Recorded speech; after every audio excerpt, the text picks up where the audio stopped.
Привет, друзья!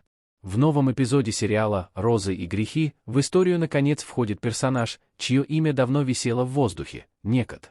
Именно он оказывается настоящим отцом Кадер. В ближайших сериях этот человек будет шаг за шагом выходить из тени и официально признает Кадер своей дочерью. Изначально сценарий предполагал, что Пелин, правая рука Неката, должна была забрать Кадер и доставить к нему. Но в последний момент планы резко меняются. И это неудивительно, ведь Некат – человек, который никогда не был и не станет положительным персонажем.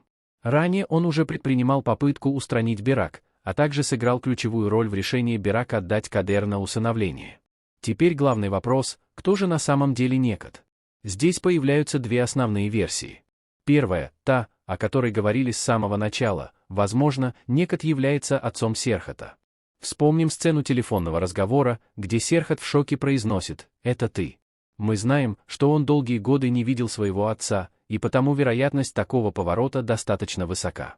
Однако существует и вторая версия. Отсутствие активной реакции Джихана на происходящее заставляет задуматься, а вдруг человек на другом конце телефона вовсе не отец Серхата, а кто-то из его прошлого, крайне близкий ему человек. Известно, что отец Серхата исчез из-за крупного долга. Есть серьезные основания полагать, что этот долг был связан именно с Некатом. Фраза Берак о том, что она не знает никого хуже отца Кадер, только усиливает эти подозрения. Если Некат не отец Серхата, то настоящий отец может появиться позже, и тогда нас ждет мощное противостояние отца и сына. Очевидно одно, Некат гораздо влиятельнее Тибета. Страх Тибета перед ним говорит сам за себя. Более того, именно Некат остановил покушение, которое Тибет готовил против Серхата. Тибет не способен ему противостоять, здесь действует правило одного хозяина, слово Неката является законом. Он не препятствует браку Берак и Тибета, потому что их цели совпадают – уничтожить Серхата. Берак для него не объект любви, а всего лишь инструмент и временное развлечение. Кроме того, Некат уже запустил свою сеть наблюдения. Первый агент, Пелин, давно действует открыто. Вторым агентом становится домработница. Их одновременное появление явно не случайно. Одна контролирует происходящее в компании, другая – в доме. Так Некат получает полный доступ ко всем шагам Серхата и всегда оказывается на шаг впереди. Пелин тем временем начинает втягивать Джана в эмоциональную ловушку. Она делает все, чтобы он в нее влюбился, и, похоже, процесс уже запущен. Джан начинает доверять ей, обсуждать дела при ней, а значит, вся информация мгновенно уходит к Некату. Единственный риск для Пелин – Кадер. Если девочка увидит ее, она может узнать ту самую старшую сестру.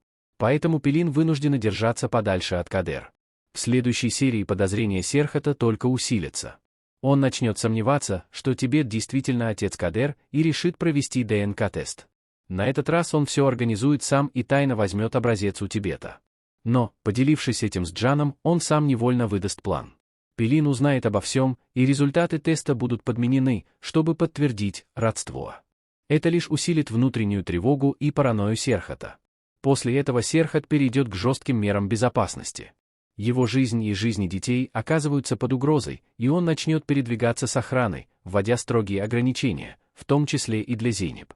Напряжение затронет всех, дети будут напуганы, а Серхат попытается как можно скорее забрать Илким из опасного района. Параллельно меняется и отношение Севим к Зейнеп. Узнав, что Зейнеп рисковала собой ради спасения ее сына, Севим начинает ей доверять и даже поддерживать ее отношения с Серхатом. Так Зейнеп впервые завоевывает искреннее признание. А вот Берак мы увидим совершенно иной. Женщина, которая всегда казалась сильной и независимой, теперь словно скована цепями. Сначала она вынуждена подчиняться Тибету, затем Некату. Под угрозой жизни Серхата у нее не остается выбора. Она начинает подготовку к свадьбе с Тибетом, понимая, что это не союз, а жертва.